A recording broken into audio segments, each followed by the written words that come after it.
నమస్కారం. సుధాకర్ టీవీ వార్తలకు స్వాగతం. తెలంగాణ రాజకీయ వేడి మరోసారి పెరిగింది. మాజీ మంత్రి జగదీష్ రెడ్డి పచ్చ మీడియాపై ఘాటు విమర్శలు. బాపట్ల జిల్లాలో పొగాకు రైతులకు శుభవార్త. 3 కొత్త కొనుగోలు కేంద్రాల ప్రారంభం.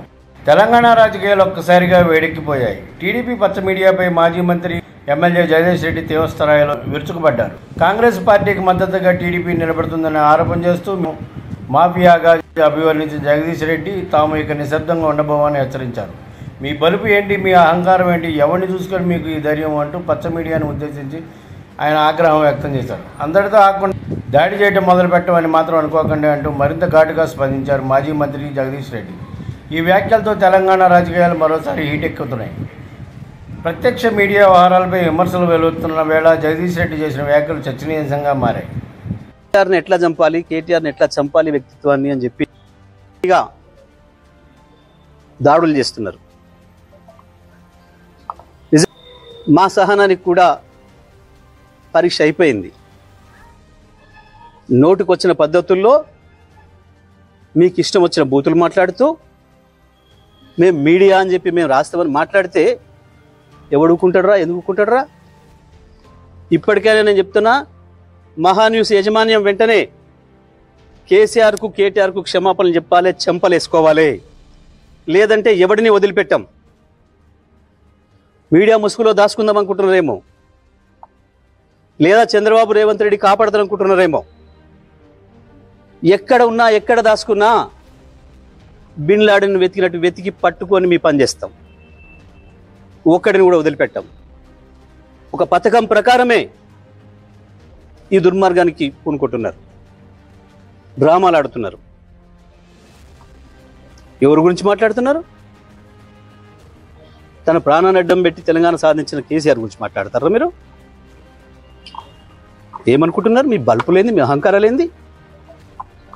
కేవలం ఇది తెలంగాణని ఆంధ్ర నుంచి విడదీసిండు అన్న కక్షతోని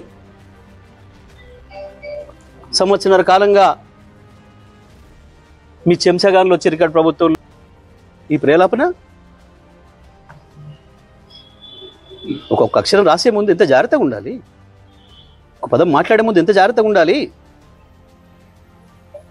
ఇప్పుడు నేను మాట్లాడిన ప్రతి అక్షరం పూర్తి కాన్షియస్తోనే మాట్లాడుతున్నా. సంవత్సరం ఓపిక బట్టి కేసీఆర్ మీద కేటీఆర్ మీద మీరు నిన్న మొన్న చేస్తున్నది ఏంది? నీది మీడియానా? నీది మీడియా. మా పద్ధతులు మాకు కూడా ఉన్నాయి. తప్పకుండా ఈ స్లాటర్ హౌస్లో పనిపడతాం. ఎట్లా ప్రజలతో శిక్ష పెంచాలో వేయిస్తాం. బాపట్ల జిల్లాలో పొగాకు రైతులకు శుభవార్త. జేపంగళూరు, ఇంకొల్లు, పచ్చూరు ప్రాంతాల్లో 3 కొత్త బర్లీ పొగాకు కొనుగోలు కేంద్రాలను మంత్రులు కొలుసు పార్థసారథి, గుట్టిపాటి రవికుమారు, ఎమ్మెల్యే ఏలూరి ప్రారంభించారు. ప్రతి రైతు నుండి చివరి ఆకును కూడా ప్రభుత్వం కొనుగోలు చేస్తుందని భరోసా ఇచ్చారు. గ్రేడ్కి అనుగుణంగా ధరలు నిర్ణయించారు. ఏ గ్రేడ్కి 12,000, బి గ్రేడ్కి 9,000, సి గ్రేడ్కి 6,000. రైతులకు 48 గంటలనే డబ్బులు ఖాతాలకు జమ చేస్తామని ఎవరూ ఆధారపడాల్సిన అవసరం లేదని మంత్రులు స్పష్టం చేశారు. పొగాకు రైతుల సంక్షేమమే లక్ష్యమని అధికారులు తెలిపారు. అందులో నల్లబెల్లి పొగాకు బోర్డులో లేదు అంటే ప్రభుత్వానికి ఈ పంట మీద కంట్రోల్, నియంత్రణ లేదు. ఇది కంపెనీలు మనకి మధ్య ఉండే ఒక సత్సంబంధాల మూలన మన ప్రాంతంలో రైతు పండిస్తూ ఉన్నారు.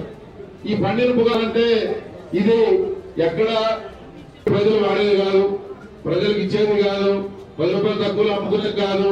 కొంటే ఆ 4-5 కొనాలి. వారు దీన్ని దేనికి వాడతారు? ఈ రోజు ఎక్కువ పంట పండింది. వస్తే 250 నుంచి 270 కేజీలు పంట పండింది. అంటే 200 రెట్లు ఎక్కువ పంట పండింది. తెలుసు కాబట్టి వారు ఒక మార్కెట్ లో 18,000 నుంచి 22,000 రూపాయలు ఉండే పొగాకుని 6,000 రూపాయలకు తీసుకొచ్చారు. రైతు గుండెల మీద ఎక్కి తొక్కారు. చాలా దుర్మార్గం, చాలా అమానుషం. ఇలాంటి పరిస్థితుల్లో ప్రభుత్వం చాలా సార్లు వాళ్ళతో మాట్లాడి బతిమలాడింది, అయినా సరే వాళ్ళు వినలేదు. ఎందుకంటే ఇక్కడ పొగాకు కొనేవాడికి అప్పటికి వాళ్ళంతా కూడా ఇక్కడ చిన్న చిన్న ట్రేడర్లు మాత్రమే సహకరిస్తారు. ఇక్కడ ఇన్ఫ్రాస్ట్రక్చర్ లేదు. సో వాళ్ళకి ఇక్కడ కాబట్టి ఇక్కడ ఇంకో దగ్గరికి వెళ్ళిపోతామని చెప్పి ఆ యొక్క భరోసాతో ఇక్కడ రైతాంగ సమస్యను లెక్క చేయలేదు. చంద్రబాబు నాయుడు గారు ఒకటే నిర్ణయం తీసుకున్నారు. సరే, ఏదో కంపెనీలు చెప్పిన మాయ మాటలకి మోసాలకి రైతాంగం నష్టపోయారు. ఈ సమయంలో అట్లా చేయి వదిలేయలేరు. ఏదో రకంగా వాళ్ళకి హ్యాండ్ ఓవర్ ఇవ్వాలని చెప్పి వారు దాదాపు 9-10 సార్లు ఈ సమస్య మీద కూర్చున్నారు.